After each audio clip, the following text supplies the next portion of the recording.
दोस्तों मुकेश अंबानी जो एक दिन में 200 करोड़ से ज्यादा कमाते हैं, जिनकी एक मिनट की कमाई 13,58,808 रुपए है, जो इंडिया के ही नहीं एशिया के सबसे अमीर आदमी है और दुनिया के टॉप 10 अमीर आदमियों में से एक है मुकेश अंबानी। इनका नेटवर्थ 123 बिलियन डॉलर है और अगर आप इसे भारतीय रुपयों में कन्वर्ट करोगे तो 9,41,480 करोड़ रुपए होते हैं। आज की इस वीडियो में हम देखेंगे कि मुकेश अंबानी इतने पैसे कमाते कहां से हैं, उनके कौन कौन से बिजनेस है और उनका बिजनेस करने का तरीका कैसा है और मुकेश अंबानी के वजह से हमारे देश को कितना फायदा होता है, चलिए जानते हैं। और अगर आपको ये वीडियो पसंद आए तो वीडियो को जरूर लाइक करना और साथ में हमारे वीडियो को शेयर करना ताकि आप भी और आपके दोस्त भी मोटिवेट हो जाए। तो चलिए वीडियो को शुरू करते हैं। तो ये कहानी की शुरुआत होती है 1958 से, जब धीरूभाई अंबानी यमन से वापस अपने देश भारत आ गए थे। और उसी समय 1958 में धीरूभाई अंबानी ने मुंबई के मस्जिद बंदर इलाके में एक छोटी सी 300 स्क्वायर फुट की दुकान लेकर रिलायंस कमर्शियल कॉर्पोरेशन नाम की कंपनी खोली, जिसमें उन्होंने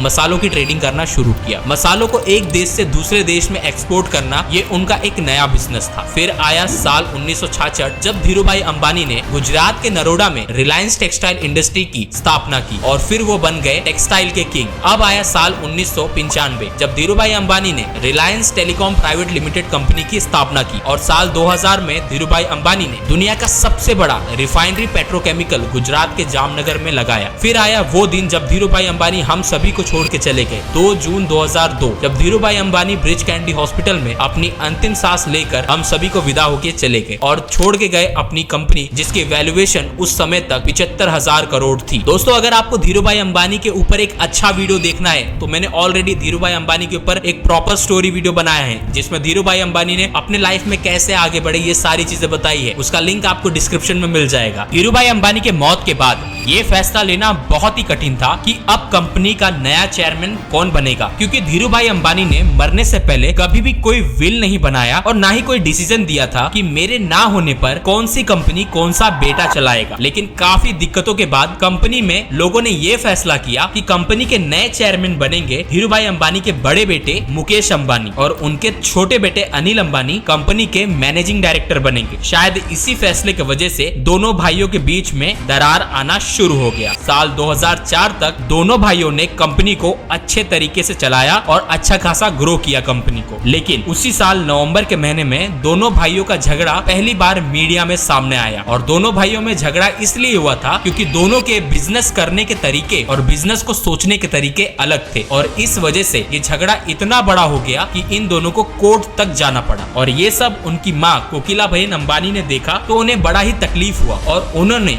दोनों बेटों के बीच में खड़े रहकर कंपनी के 2 हिस्से कर दिए, जहां पर मुकेश अंबानी को और अनिल अंबानी को दोनों को अलग अलग कर दिए। तो साल 2005 जून के महीने में दोनों भाइयों के बीच में बंटवारा हो गया, जिसमें मुकेश अंबानी को मिला रिलायंस इंडस्ट्रीज, ऑयल, गैस और पेट्रोकेमिकल के बिजनेस। वहीं पर छोटे भाई अनिल अंबानी को मिला एनर्जी, टेलीकॉम, केमिकल और फाइनेंशियल का बिजनेस। दोनों भाइयों के बंटवारे के बाद दोनों के बीच में 2 ऐसे कॉन्ट्रैक्ट साइन हुए जो आपको जानना बहुत ही जरूरी है। पहला जो कॉन्ट्रैक्ट था उसमें ये लिखा था कि मुकेश अंबानी अपने छोटे भाई अनिल अंबानी को पेट्रोकेमिकल्स बहुत ही सस्ते दाम में देंगे उनके एनर्जी बिजनेस के लिए। और जो दूसरा कॉन्ट्रैक्ट था उसमें ये लिखा था कि दोनों भाई आपसी बिजनेस में कभी भी इंटरफेयर नहीं करेंगे पिछले 10 सालों तक। यानी मुकेश अंबानी ऐसा कोई भी बिजनेस स्टार्ट नहीं कर सकते 10 सालों तक जिसमें उनके छोटे भाई अनिल अंबानी ऑलरेडी कर रहे हैं। और सेम अनिल अंबानी को भी यही कॉन्ट्रैक्ट में साइन करना था। तो ये कॉन्ट्रैक्ट दोनों भाइयों ने आपस में साइन की। साल 2005 तक मुकेश अंबानी की नेटवर्थ 49 बिलियन डॉलर तक थी और वहीं पर छोटे भाई अनिल अंबानी की नेटवर्थ 45 बिलियन डॉलर की थी। लगभग दोनों आसपास में ही थे। दोनों भाई अपने बिजनेस में बहुत तेजी से बढ़ रहे थे, जहां पर मुकेश अंबानी 2007 से 2008 तक रिलायंस फ्रेश, रिलायंस डिजिटल और ट्रेंड्स की शुरुआत की। वहीं पर अनिल अंबानी ने आरकॉम को इंडिया का सबसे बड़ा टेलीकॉम ऑपरेटर बना दिया और साथ में उनका एनर्जी सेक्टर इंडिया का सबसे बड़ा एनर्जी सेक्टर बन चुका था। साल 2008 तक मुकेश अंबानी की नेटवर्थ 43 बिलियन डॉलर तक थी और फोर्ब्स के अकॉर्डिंग वो दुनिया के 5वें अमीर आदमी थे। वहीं पर दूसरे भाई अनिल अंबानी, उनकी नेटवर्थ 42 बिलियन डॉलर थी और फोर्ब्स के अकॉर्डिंग वो दुनिया के 6ठे अमीर आदमी बन गए थे। यहाँ तक दोनों भाइयों का बहुत अच्छा चल रहा था। 2008 तक दोनों ही भाई अपने बिजनेस में बहुत अच्छे तरीके से ग्रो कर रहे थे। मुकेश अंबानी भी और अनिल अंबानी भी दोनों भी दुनिया के अमीर आदमियों में शामिल हो चुके थे, लेकिन साल 2009 से एक भाई का डाउनफॉल होना शुरू हुआ। फिर आया साल 2009 जब पेट्रोलियम मिनिस्टर मुरली दियोरा ने दोनों भाइयों के बीच के उस कॉन्ट्रैक्ट को कैंसिल किया जिसमें मुकेश अंबानी ने कहा था कि वो अपने भाई अनिल अंबानी को बहुत ही सस्ते दामों पर पेट्रोकेमिकल्स प्रोवाइड करेंगे उनके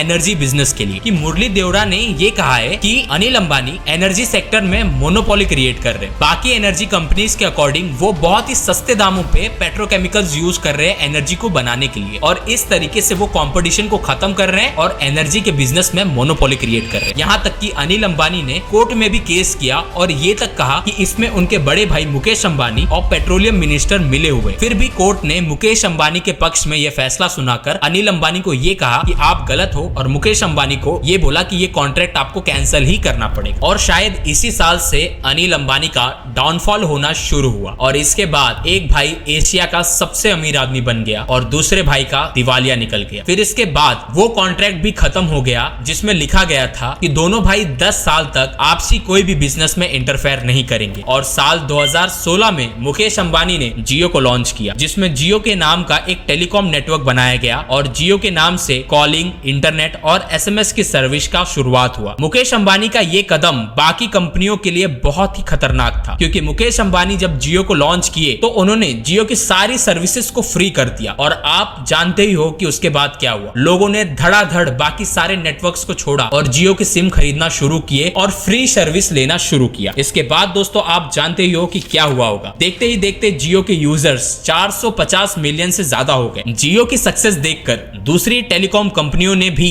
जियो के ऊपर केस किया और उन्होंने ये कहा कि जियो फ्री सर्विस देकर मार्केट में कंपटीशन खत्म कर रहा है। फिर भी जियो की ग्रोथ इंस्टेंटली बढ़ती रही। जियो ने बाद में फ्री सर्विसेज खत्म करके बहुत ही कम चार्ज पे कॉलिंग और डेटा प्रोवाइड करना शुरू किया और जियो को देखकर बाकी सारी टेलीकॉम कंपनियों ने भी वही चीज अपनाया जो जियो ने यूज किया। मुकेश अंबानी ने ये कहा था कि वो इंटरनेट को इतना सस्ता कर देंगे जितने का एक वड़ा पाव मिलता है, और हालांकि दुनिया में सबसे सस्ता इंटरनेट बंडल हमारे इंडिया में मिलता है। इसके बाद मुकेश अंबानी दुनिया के अमीर आदमियों की लिस्ट में शामिल हो गए। दोस्तों अभी तक तो आप मुकेश अंबानी का बिजनेस करने का तरीका जान ही चुके होंगे कि वो कभी भी कोई नए बिजनेस में उतरते हैं तो सबसे पहले अपने कॉम्पिटिटर को रास्ते से हटा देते हैं, भले से उनको अपने जेब से कितने भी पैसे लगाना पड़े, भले से उनको कितना भी फ्री सर्विस देना पड़े, पर वो अपने कॉम्पिटिटर्स को अपने रास्ते से साफ कर देते हैं। आइए मैं आपको मुकेश अंबानी के बिजनेस के बारे में बताता हूँ कि उनके कितने सारे बिजनेसेस है। तो मुकेश अंबानी के टोटल 9 सेक्टर्स में बिजनेस है, जहाँ पर petroleum, natural gas, chemical, petrochemical, oil refinery, retail, telecom, media, entertainment, ऐसे 9 सेक्टर्स में मुकेश अंबानी और रिलायंस बिजनेस करता है और हर सेक्टर्स में अनगिनत कंपनी है। तो इसके लिए मैं आपको कोई एक सेक्टर के बारे में अच्छे से बता देता हूँ ताकि आप खुद जान जाओगे कि वो हर सेक्टर्स में कितना पैसा कमा सकते हैं। तो मैं आपको किसी एक सेक्टर के बारे में बताता हूँ। मुकेश अंबानी का सारे बिजनेसों में एक बिजनेस बहुत ही अच्छा है जो है रिलायंस रिटेल। रिलायंस रिटेल का जो रेवेन्यू एक साल का है वो $37 बिलियन है, यानी कि उनकी कमाई का लगभग 30 से 40% वो रिलायंस रिटेल से कमाते हैं। अब रिलायंस रिटेल में एक कंपनी नहीं, लगभग 40 कंपनी है, जहां पर Reliance Fresh, Reliance Smart, Reliance Digital, Jio Store, Reliance Jeweller, Reliance Trends Footwear, Reliance Market, Reliance brand, Ajio, Jio Mart, Azorte, Tira, ऐसे अनगिनत कंपनियां हैं जो सिर्फ रिटेल में है। तो आप ही सोचिए उनके 9 सेक्टर्स में, अलग अलग सेक्टर्स में कितनी सारी कंपनीज होगी और वो हर कंपनीज में कितने % स्टेक्स लेकर रखे होंगे। और इसी तरीके से आप देख सकते हो कि वो एक साल के अंदर केवल $37 बिलियन खाली रिटेल के बिजनेस से कमाते हैं। उनका petroleum, natural gas, chemical, petrochemicals, oil refinery, telecom, media, entertainment, ये बाकी 8 सेक्टर अभी भी बाकी है। जहां तक मैं आपको अभी तक टेलीकॉम यानी कि जियो की भी रेवेन्यू के बारे में नहीं बताया। इसलिए कहते हैं जहां तक आपको दिखता है वहां तक तो मुकेश अंबानी है, लेकिन जहां तक आपको दिखाई नहीं दे रहा है वहां पर भी मुकेश अंबानी है। अब तक आप ये तो जान चुके होंगे कि मुकेश अंबानी को बिजनेस से कितने पैसे और कहां से आते हैं। चलिए अब मैं आपको ये बताता हूं कि मुकेश अंबानी की वजह से हमारे देश को कितना फायदा होता है। हर साल रिलायंस इंडस्ट्रीज 20,000 करोड़ से ज्यादा टैक्स पे करती है हमारे भारत सरकार को। अब पैसे की रेल पेल इतनी हो तो इंसान खर्च भी उसी तरीके से करता है। अंबानी का घर एंटीलिया दुनिया का सबसे मशहूर घर में से एक है और यहाँ पर हर एक लग्जूरियस चीज है जो एक इंसान को जरूरी होती है। हाल ही में मुकेश अंबानी के छोटे लड़के अनंत अंबानी की शादी में उन्होंने उन्होंने लगभग 5,000 करोड़ से ज्यादा खर्च किया है। लोगों को लगता है कि उन्होंने बहुत ज्यादा खर्च कर दिया है, लेकिन अगर इसे कैलकुलेट किया जाए तो अंबानी ने अपनी टोटल नेटवर्थ से 0.5% ही खर्च किया है, जो उनके लिए कुछ नहीं होता। अब आप ही सोचिए, समुद्र से एक लोटा पानी निकाल लो तो क्या समुद्र को कुछ फर्क पड़ता है? तो इसी तरीके से मुकेश अंबानी इतने अमीर आदमी हैं। अब आप ही बताइए, अगर मुकेश अंबानी हमारे देश में नहीं होते, वो भी किसी बाहर देश से होते, तो हमारे देश की जीडीपी की हालत क्या होती। और अगर आपको ये वीडियो पसंद आया हो तो वीडियो को जरूर लाइक करना, चैनल को सब्सक्राइब करके बेल नोटिफिकेशन को ऑन करना। और अगर आपको धीरूभाई अंबानी की स्टोरी जाननी है तो ये वीडियो आप जरूर देख लीजिए जो आपको स्क्रीन पर दिख रहा है। तो चलिए मिलता हूँ नेक्स्ट वीडियो में।